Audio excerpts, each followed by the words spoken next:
యోగ్యత నాకు లేదయ్యా, ఇలాంటి పరిశుద్ధులతో నిలబడే అర్హత నాకు లేదయ్యా. నీ కృపనిచ్చావు తండ్రి.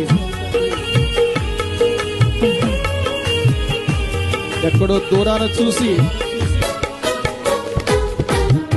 ఎన్నతగని నన్ను ఎన్నుకున్నావు, ఎన్నతగని నన్ను ఎన్నుకున్నావు, ఎందుకింత ప్రేమ చూపావు నా యేసయ్యా, ఎంత మంచి ప్రేమ చూపావు, ఎందుకింత ప్రేమ చూపావు నా యేసయ్యా, ఎంత మంచి ప్రేమ.